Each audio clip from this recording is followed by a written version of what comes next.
Okay, I'm going to cover several things here. First, I was watching the Save It for Parts guy.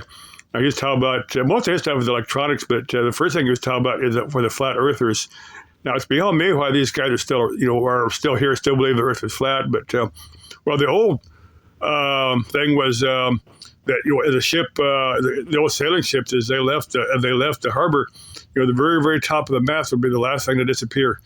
That's one proof the Earth is round.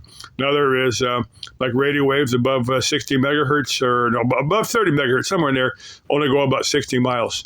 That's another proof the Earth is round. But the one I love is that you can watch these YouTube videos here where somebody will put a camera in either maybe like a hydrogen, helium, or hot air balloon and just send it up into the atmosphere, and it actually, in some of these, you can actually see the sky starting to turn black, and you can start to see the Earth curve. They go up that high, where you can actually see it. To me, that's one of the most interesting proofs that the Earth is round. But I don't know. I challenge one of these flat earthers to watch one of these videos where you see the horizon of the Earth as it's round. But I guess even what they're probably gonna say, well, that's fake. But that's them. Let's see. Oh, and it's about a Cantenna. Now, I built a Cantenna. I've still got it here somewhere. But what I was after was, I built it for, I forgot the frequencies, the length on the little element inside and stuff, and the diameter of the can. I figured that all out. It isn't some simple math, but what I was after, was a free Wi-Fi. The stations, the places that have free Wi-Fi. But the ones around me are all locked. You got to have a password to get in there. Now, all that Cantenna did was make the already locked signal stronger. That's all. I mean, it worked, but it didn't give me what I wanted. And on with antennas, well, I built that what I call a helical wound half wave. I built several of those. What I call helical wound half wave dipoles. It's 180 inches for CB radio.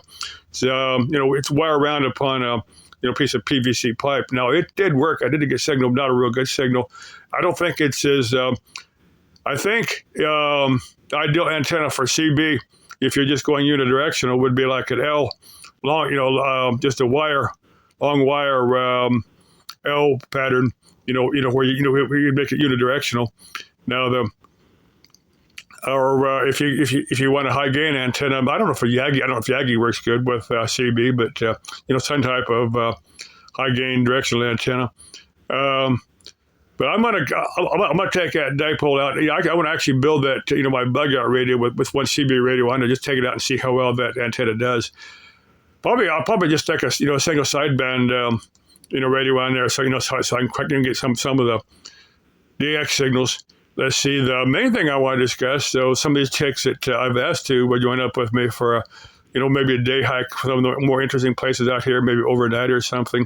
And I'd certainly be up to that if somebody wants to join me for that. Any of the single female YouTubers would, or anybody, somebody I know personally, if they want to go join me for a mountain hike, contact me. You know how to contact me. And we can go do that. Now, if it goes beyond that, at some point, we would have the discussion whether this is just a one-time thing or if we try to have some type of relationship with each other. Now, the offer would be open to a guy also, but for the guy, it wouldn't go beyond the day hike or the trip to a haunted place or something like that. But let's see, I don't know where I was going with this other than. Well, I need to get out and do some of these places. I need to get out and find some of these interesting places by myself. And then maybe somebody would say, well, this guy is obviously trying to do something interesting. Yeah, well, I wouldn't mind joining him. Okay, love you. Bye-bye.